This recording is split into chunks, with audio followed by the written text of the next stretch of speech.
Bonjour et bienvenue dans Voix de soignant by Fed Medical. Dans ce podcast, nous recevons des professionnels de la santé. Immergez-vous dans leur quotidien de passion et de vocation en écoutant leurs témoignages inspirants. Bonne écoute! Bonjour à tous et ravi de vous retrouver pour ce nouveau numéro de Voix de soignant. Ce podcast s'adresse à tous les membres de la communauté de la santé et à tous ceux qui souhaitent bénéficier d'informations sur les métiers de la santé. Dans notre émission, nous recevons des invités issus du domaine de la santé qui nous parlent de leur métier et nous partagent leur quotidien. Je me présente, Vanessa Ostachi, consultante au sein du cabinet Fed Medical à Paris. Nous accueillons aujourd'hui Patricia Gaudriviel, médecin du travail, qui nous parlera de son rôle de médecin du travail en service autonome, c'est-à-dire au sein même d'une entreprise. Bonjour Patricia. Bonjour Vanessa. Ravie de vous recevoir aujourd'hui. Je vous propose, pour que nos auditeurs apprennent à vous connaître, que vous nous présentiez rapidement votre parcours. Eh bien écoutez, ravie également de partager avec vous ces quelques instants et merci de me permettre de présenter mon métier. Donc, je suis actuellement médecin de prévention et de santé au travail dans un service autonome, comme vous l'avez précisé. Mon parcours, après une terminale scientifique, j'ai intégré la faculté de médecine de Rouen. Diplôme en poche, j'ai effectué des remplacements dans différents cabinets de médecine générale afin d'expérimenter des modes d'exercice variés, que ce soit en ville, à la campagne, en cabinet de groupe ou seul. Je me suis ensuite installée dans les Yvelines où j'ai exercé en association avec une consoeur médecin généraliste que j'avais remplacée pendant 15 années. Je me suis alors orientée vers la médecine de prévention, exerçant initialement en service interentreprise, puis en service autonome. Très bien, joli parcours, mais qu'est-ce qui vous a poussé à quitter la médecine générale pour vous orienter en médecine de prévention? Et surtout, comment vous y êtes-vous prise? Plusieurs choses ont participé à ma décision de changer d'orientation. Je crois que tout d'abord une certaine lassitude après 15 années d'exercice, un intérêt pour la médecine de prévention et puis aussi le départ en retraite envisagé par ma consoeur qui me faisait craindre une dégradation de mon équilibre vie personnelle, vie professionnelle. D'accord, vous vous retrouvez toute seule avec tous les patients à gérer, ça aurait été trop compliqué, trop fastidieux pour vous. Exactement. Donc un jour, en consultant le recruteur médical, j'ai été attirée par des propositions de postes de médecin du travail avec la possibilité de formation.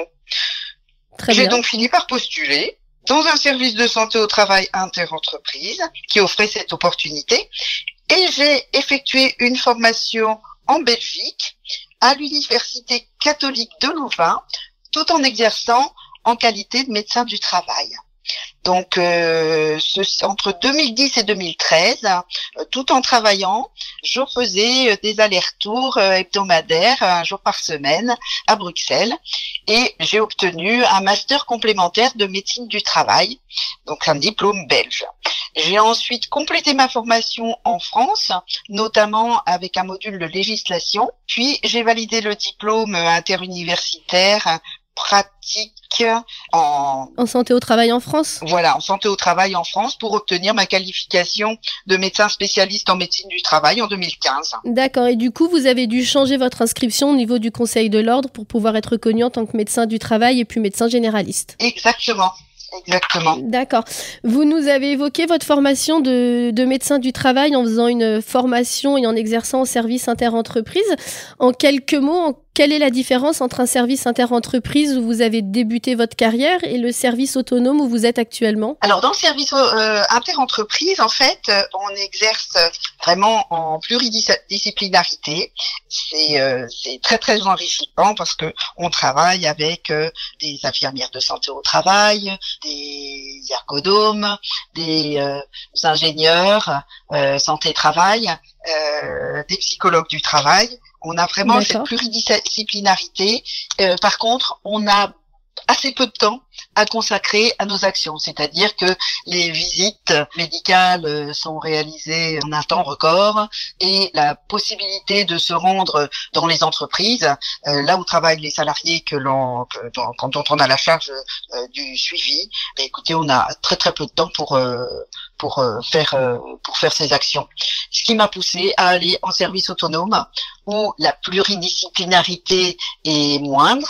D'accord. Puisque actuellement notamment je travaille essentiellement avec des infirmières de santé au travail, des psychologues mais qui sont pas intégrés à l'entreprise. D'accord, c'est des psychologues extérieurs qui reviennent vous voir? Voilà, tout à fait. D'accord. Ou des plateformes de psychologues qui sont accessibles pour les salariés, mais on a tout à fait la possibilité de faire appel également à des ergonomes en externe, etc. Donc, j'avoue que ce mode d'exercice me convient beaucoup mieux, peut-être parce que j'ai d'abord été médecin généraliste et que j'aime aller de A à Z quand je prends en charge une personne et pouvoir vraiment être plus impliqué sur le terrain, et c'est ce que me permet l'exercice en service autonome. D'accord. Donc j'ai bien compris que le service inter-entreprise, vous étiez chronométré pour exercer vos missions et que vous ne pouviez pas forcément suivre, en tout cas comme vous le désiriez, vos salariés de A à Z et sur le long cours.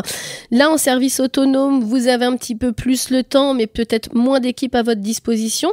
Quelles sont vos missions du coup au quotidien en service autonome et avec qui vous avez des interactions au quotidien? Alors mon rôle, c'est vraiment d'animer et de coordonner les actions du service de prévention et de santé au travail, et puis de conseiller l'employeur, les travailleurs et les représentants du personnel pour éviter toute altération de la santé des travailleurs du fait de leur travail. Donc ça consiste à adapter des postes de travail, à sensibiliser aux risques professionnels et aux moyens de prévention. Et j'apprécie énormément cette diversité de missions, parce que c'est source de beaucoup d'échanges, et comme vous le disiez, tant des échanges avec les RH pour éventuellement expliquer des difficultés qui peuvent pour lesquelles j'aurais pu être alertée dans des équipes, des difficultés de travail, que ce soit une charge de travail ou des difficultés relationnelles, ça peut arriver également. J'ai également des échanges quotidiens avec les salariés que je peux aller voir travailler, donc c'est important. Je me rends compte sur place de leurs conditions de travail et de comprendre en quoi consiste leur mission, leurs contraintes. Et puis j'ai également des relations privilégiées avec les représentants du personnel qui à tout moment peuvent m'interpeller s'ils ont une situation dont ils souhaitent parler. D'accord. Et justement, le fait d'être proche à la fois de la direction, des représentants du personnel et des salariés, ça vous pose pas des fois certains soucis où vous voudriez appuyer par exemple un salarié, mais vous savez qu'au niveau des RH ou des dirigeants ça va bloquer, ou inversement? J'ai aucune difficulté à me positionner. Le médecin du travail est d'une part un salarié protégé, et à partir du moment où on reste sur le fil de nos missions, qui sont des missions de conseil, j'ai aucune difficulté à dire les choses. Le but étant de trouver des solutions qui soient convenables pour tout le monde et qui respectent le droit de chacun. Du coup, j'ai bien compris la différence entre vos deux rôles. Là, vous êtes vraiment au plus proche du salarié et au plus proche des entreprises, et vous travaillez vraiment dans l'intérêt de chacun. Et comment percevez-vous l'évolution de votre métier depuis la loi santé au travail la nouvelle loi de santé au travail de 2022? Alors pour moi, la nouvelle loi de santé au travail a vraiment pas permis de renforcer la prévention, toutes les actions de prévention, avec une volonté de décloisonnement aussi entre la santé publique et la santé au travail. Nous menons beaucoup d'actions de sensibilisation maintenant en santé publique, que ce soit la vaccination, par exemple pour la vaccination antigrippale, mais aussi pour des sensibilisations. Récemment, on a pu faire une sensibilisation sur l'endométriose, des sensibilisations aux risques cardiovasculaires. C'est vraiment important ce décloisonnement qui s'est opéré. Et puis cette loi renforce vraiment la volonté de prévention de la désinsertion professionnelle, avec notamment la mise en place de la visite de mi-carrière, du rendez-vous de liaison. Pour moi, c'est très important. D'accord. Au niveau de ces actions de prévention que vous nous évoquiez, c'est vous qui choisissez les thèmes ou c'est l'entreprise qui vous les impose? Non. Les thèmes sont proposés lors d'un plan d'un plan prévisionnel d'action de santé au travail. D'accord. Et alors, bien sûr, je vous prie de m'excuser. Bien sûr, il est important aussi que ce soit, justifié les risques cardiovasculaires. Moi, je suis dans le domaine, dans une entreprise du tertiaire, donc on a des gens qui sont très sédentaires, et je pense que c'est bien adapté à ce type de population, par exemple. D'accord, oui, vaut mieux leur faire de la prévention sur les risques cardiovasculaires que sur le port de protection individuelle, comme les salariés qui travaillent sur les chantiers. Exactement. D'accord, vous vous adaptez vraiment à votre public. En tout début d'échange, échange, vous nous aviez dit que vous étiez passé donc de médecin généraliste à médecin de prévention et en santé au travail. Qu'auriez-vous envie de dire aux étudiants en médecine qui se questionnent sur le choix de spécialisation à faire, ou sur des médecins qui se retrouveraient un petit peu dans votre situation de lassitude, ou de se dire est-ce que je suis encore fait pour être médecin généraliste ou médecin d'une autre spécialité, qui auraient envie de s'orienter sur de la médecine de prévention, de la médecine de santé au travail? Écoutez, à aucun moment j'ai regretté moi cette reconversion. Donc je dirais n'hésitez pas. C'est pas spécialement une spécialité qui est connue, c'est pas forcément une spécialité qui est mise en avant, mais c'est vraiment très très riche. Ça touche à tout, à la législation, aux risques chimiques. Bien sûr, on est médecin avant tout, donc j'ai gardé cette relation avec les salariés, cette relation de médecin à, je dirais, patient entre guillemets, puisque les gens viennent et nous font confiance et confient leurs difficultés. Et puis, ce qui est important, c'est que je me suis ouverte à tout un tas de disciplines, notamment le juridique, que je soupçonnais pas, et c'est vraiment un métier passionnant. D'accord, donc finalement... il n'y a pas d'âge pour changer de mode d'exercice, et je crois que passer mes années de médecine générale, la prescription je sais faire, le diagnostic je sais faire, j'avais envie d'autre chose et je regrette pas d'avoir changé. Bah écoutez, je vous dirais que c'est le plus important de pas regretter vos choix.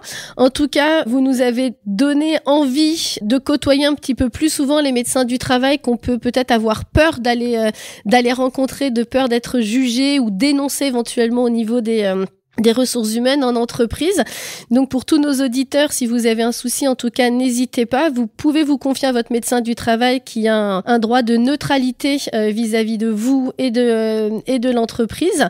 Pour tous les médecins qui souhaiteraient se réorienter, je vous invite à franchir le pas, à sauter le pas et à vous lancer dans cette formation qui dure 3 ans en Belgique, 4 ans en France, et vous regretterez pas votre choix comme Patricia. Vous me le confirmez, Patricia? Tout à fait. Merci encore. Je referais la même chose. Vous referiez la même chose. Merci beaucoup, Patricia, en tout cas, d'avoir accepté notre invitation. Nous sommes ravis d'avoir pu découvrir votre parcours, très inspirant, et j'espère que vous donnerez envie à d'autres médecins, voilà, encore une fois, de franchir le pas et de rejoindre la santé de prévention et santé au travail. De nombreux postes vous attendent dans cette discipline. Merci beaucoup. À bientôt. À bientôt. Merci pour votre écoute. Nous espérons que ce temps de partage vous a plu. Abonnez-vous pour plus d'histoires professionnelles et de témoignages enrichissants. Suivez-nous sur LinkedIn et retrouvez nos offres d'emploi sur notre site carrière fed-group.fr.